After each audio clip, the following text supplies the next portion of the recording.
हाँ, तो electrode potential क्या होता है?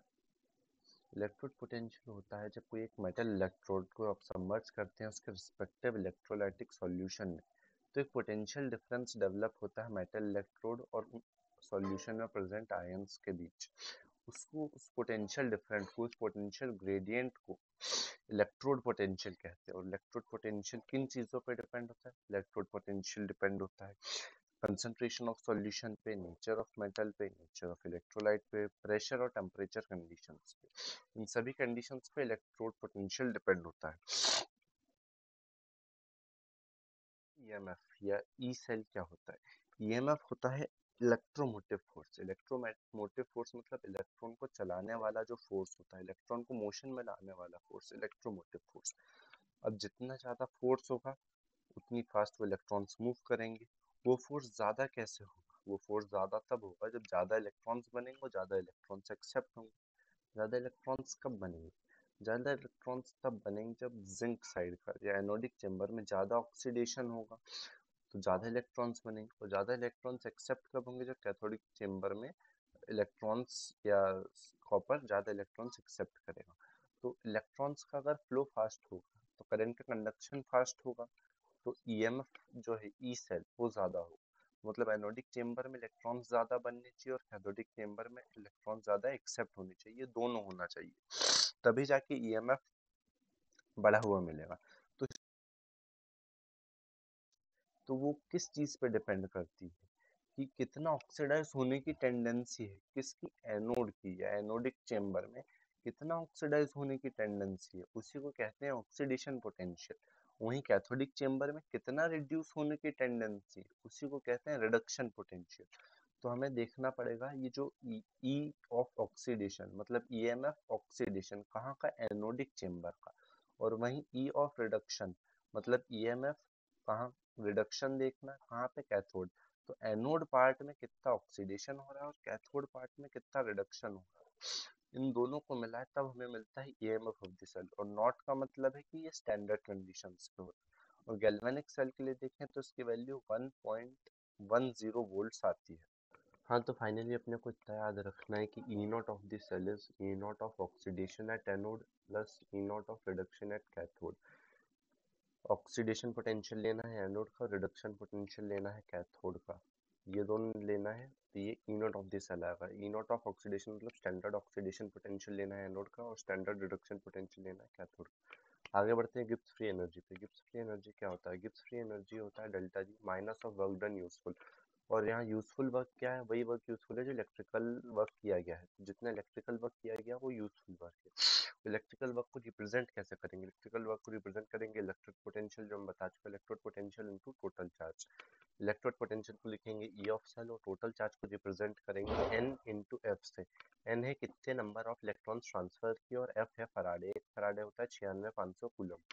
तो फाइनली अगर अपन डेल जी नॉट देखें मतलब स्टैंडर्ड कंडीशन पे, तो उसको लिख सकते हैं E cell into n into F, या कहें तो minus of n F into E naught of cell. Standard condition पे याद रखना है कि डेल्टा जी नॉट होता है minus of n F into E naught of cell. आगे बढ़ते हैं। अगर इसमें तीन केस बन जाते हैं, E naught of the cell पे डिपेंड होता है। अगर E naught of the cell positive है तो माइनस आगे ऑलरेडी लगा हुआ, पॉजिटिव नेगेटिव, नेगेटिव रहेगा तो डेल जी रहेगा नेगेटिव, तो रिएक्शन रहेगी स्पॉन्टेनियस। वहीं अगर E naught of the cell negative है तो नेगेटिव नेगेटिव हो जाएगा पॉजिटिव, तो डेल जी हो जाएगा पॉजिटिव, तो ये रिएक्शन हो जाएगी नॉन स्पॉन्टेनियस। और ई नॉट ऑफ द सेल अगर जीरो है तो डेल जी जीरो हो जाएगा, इक्विलिब्रियम वाली कंडीशन रहेगी। आगे बढ़ते हैं नस्ट इक्वेशन पे। तो नस्ट इक्वेशन किस लिए दी गई? नस्ट इक्वेशन इसलिए दी गई क्योंकि ज़रूरी नहीं है कि हर साल स्टैंडर्ड कंडीशंस पे ही बनाए जाए। स्टैंडर्ड कंडीशंस पे बनाए जा रहे हैं तब तो उन पे अपन direct E naught of the cell लिख रहे हैं, बट अगर स्टैंडर्ड कंडीशंस नहीं है उस टाइम पे अगर अपन को ई ऑफ द सेल लिखना है तो कैसे लिखेंगे? तो नस्ट इक्वेशन की हेल्प से लिखेंगे। नस्ट इक्वेशन डायरेक्ट अपने को एक फॉर्मूला याद रखना है, क्या है? E of the cell is E naught cell minus 0.06 upon n log concentration of product upon concentration of reactants. ये है नस्ट इक्वेशन। इसमें ई सेल जो है बराबर होता है किसके? ई नॉट ऑफ द सेल। वहीं अगर अपन इसको कंपेयर करें गैल्वेनिक सेल के लिए, तो गैल्वेनिक सेल में जो अपना ई नॉट ऑफ द सेल है वो आया था 1.10। तो अगर अपन वैल्यू प्लेस करें तो ई सेल बराबर टू 1.10 माइनस 0.0591 को 0.06 लिख सकते हैं। तो अपन 0.06 ले रहे हैं। और एन एन मतलब नंबर ऑफ इलेक्ट्रॉन ट्रांसफर, तो वहां जो जिंक था वो Zn+2 में गया, तो मतलब 2 इलेक्ट्रॉन्स ट्रांसफर किए उसने, खुद कन्वर्ट हो गया, 2 इलेक्ट्रॉन्स ट्रांसफर कर दिए, तो number of electron transferred is 2, तो यहाँ पर ने 2 लिखा। और log concentration of product upon concentration of reactant. अब ये जो अपन सेल इक्वेशन लिखते हैं उसमें स्लैश के पहले होता है रिएक्टेंट, उसके बाद होता है प्रोडक्ट। तो अपने को लिखना है कंसंट्रेशन ऑफ प्रोडक्ट, तो कंसंट्रेशन ऑफ प्रोडक्ट में दो चीजें आ रही है, Zn+2 आ रहा है एक्वस, और कॉपर आ रहा है सॉलिड। तो सॉलिड वाला पार्ट है उसका एक्टिव मास 1 हो जाएगा, इसलिए इसको नहीं लेंगे, या 1 ही है तो उसको कोई मतलब नहीं लेना सर। और Zn+2 है वो अपना कंसंट्रेशन ऑफ प्रोडक्ट है। वहीं कंसंट्रेशन ऑफ रिएक्टेंट देखें तो जिंक सॉलिड है और Cu+2 एक्वस है, तो जिंक सॉलिड का तो वापस से एक्टिव मास 1 हो गया, तो Cu+2 है।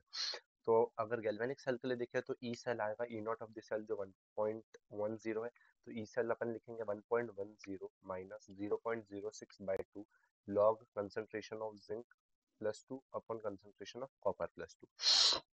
अब इसमें वेरिएशन भी हो सकता है। वेरिएशन किस टाइप का, कि अगर देखो पहला तो सिंपल केस, अगर अपन ने स्टैंडर्ड कंडीशन पे ले रखा है, स्टैंडर्ड कंडीशन पे मतलब 1 मोलर कंसंट्रेशन जिंक की, 1 मोलर कंसंट्रेशन कॉपर की, तो 1/1 हो जाएगा log 1, ये पूरा 0 आ जाएगा, तो ई सेल बराबर आ जाएगा ई नॉट सेल। तो ई सेल की वैल्यू ई नॉट सेल के बराबर आ जाएगी, जो होगी 1.10। बट अगर जिंक+2 है, उसकी कंसंट्रेशन ज्यादा है, तो लॉग की कुछ वैल्यू आएगी, और 1.10 से अपने को लॉग की उस वैल्यू को सब्ट्रैक्ट करेंगे, तो जो ई सेल की वैल्यू आएगी वो 1.10 से कम आएगी। और वहीं उसके अपोजिट अगर कॉपर की कंसंट्रेशन ज्यादा है, तो डिनोमिनेटर बड़ा हो गया, तो ये वाला टर्म क्या हो जाएगा, नेगेटिव। तो 1.10 में से नेगेटिव नेगेटिव पॉजिटिव, तो अपने को जब 1.10 में से पूरी अपन वैल्यू प्लेस करेंगे तो वो 1.10 से ज्यादा आएगी, तो ई नॉट ऑफ द सेल की वैल्यू जो है वो 1.10 से ज्यादा आएगी। तो लास्ट इक्वेशन में इतना ही याद रखना है।